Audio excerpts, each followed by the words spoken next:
Bonjour, dans cette vidéo, nous allons étudier le rôle de la loi binomiale dans la fluctuation d'échantillonnage.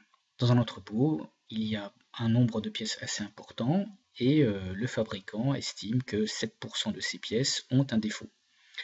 Le contrôleur, pour vérifier cela, choisit 80 pièces prises au hasard, mais lors de son observation, il trouve que 15% des pièces sont défectueuses. On a deux manières de voir le pourcentage de 7%, soit on peut estimer que c'est une proportion, ou bien on peut aussi parler de probabilité, c'est-à-dire que lorsque le contrôleur choisit une pièce au hasard, la probabilité qu'il tombe sur une pièce défectueuse est de 0,07, sachant que les pièces étant très nombreuses, même s'il ne remet pas les pièces à l'intérieur de l'entrepôt, cette probabilité restera quasiment toujours identique. Alors, face à cela, est-ce que le contrôleur doit signifier qu'il y a un problème puisqu'il trouve 15%, alors que le fabricant, lui, estime que cette proportion est de 7%. Alors bien entendu, il n'a pas pris toutes les pièces, il n'en a pris que 80, et on s'attendait à ce que le résultat de pièces défectueuses soit différent de 7%, alors un petit peu au-dessous, un petit peu en dessous.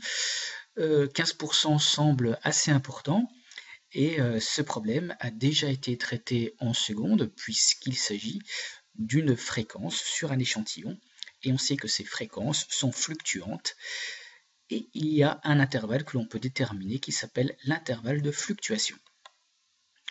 Alors effectivement, cet intervalle de fluctuation va se calculer à partir de la proportion de pièces qui ont le caractère que l'on étudie, qui est ici le défaut.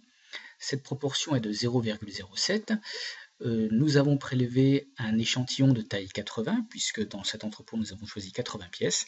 Et bien en seconde, si on calcule l'intervalle de fluctuation avec la formule, on sait qu'il va se calculer sous la forme 0,07 moins sur racine de 80 et 0,07 plus 1 sur racine de 80. Approximativement, l'intervalle de fluctuation est donc moins 0,04, 0,18. Alors, le contrôleur doit prendre une décision. Lui, il a trouvé sur son échantillon 15% de pièces défectueuses. Cela correspond à une proportion de 0,15. Cette proportion appartient à l'intervalle de fluctuation.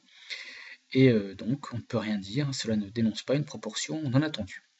Alors, il y a une remarque très importante qu'on va faire, c'est que tout d'abord, il est possible qu'une proportion anormale donne quand même ce 15% de défaut. C'est pour ça qu'il ne peut pas conclure.